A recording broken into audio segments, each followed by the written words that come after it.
state your name and what grade you're in. Diego Velasquez, 12th grade.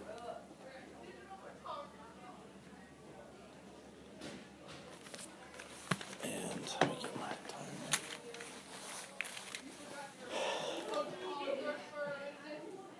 Are you ready to proceed? Yeah. All right. Go ahead.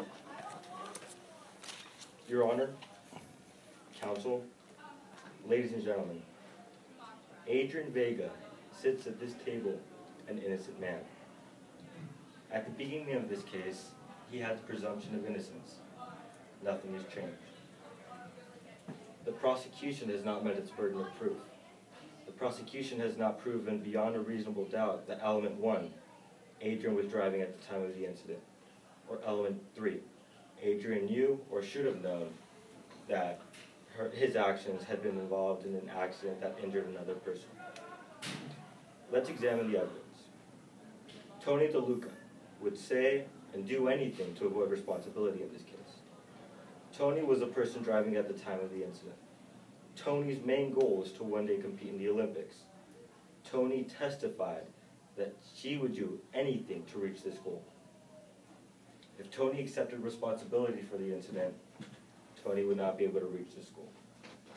Quinn Liu did not see the driver's face. It was dark and it was cloudy. Quinn testified that she saw the driver wearing a light t-shirt. That's it. Cameron Douglas was pretty sure he saw Adrian driving.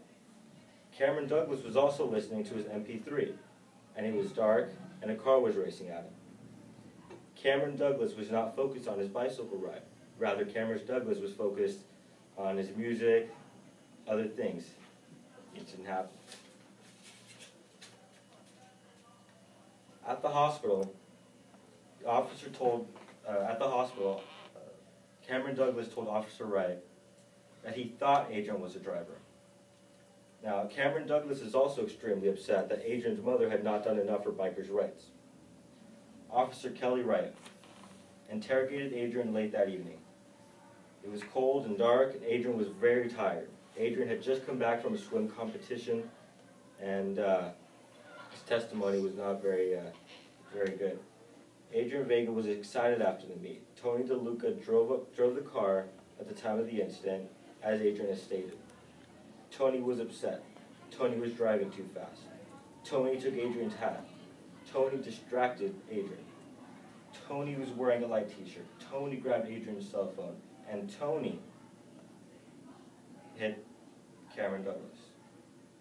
Adrian drove the rest of the way home. Dallas DeCamp at the scene said that Cameron never mentioned a word about who was driving the vehicle. Aubrey Fox has known Adrian since they were 5 years old. Audrey testified that after the swim, she saw Tony and Adrian with Tony standing by the driver's seat.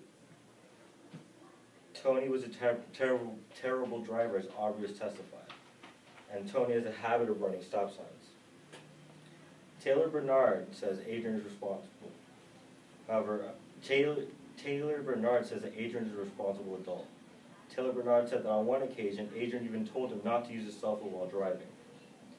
Now, Adrian has a presumption of innocence, and Adrian does not have to prove his innocence. The prosecution has to do that, and the prosecution has not proven beyond a reasonable doubt that Adrian is guilty. The prosecution's best evidence came from Cameron Douglas. Cameron Douglas testified that he was pretty sure, or that he thought Adrian was the driver. However, pretty sure and thought are not conclusive. They're not beyond a reasonable doubt, and pretty sure and thought means not guilty. All right. Thank you. That was 3 minutes and 52 seconds. How'd that feel? It was a little shaky at first, but Good job. Good job. Good job. Good job.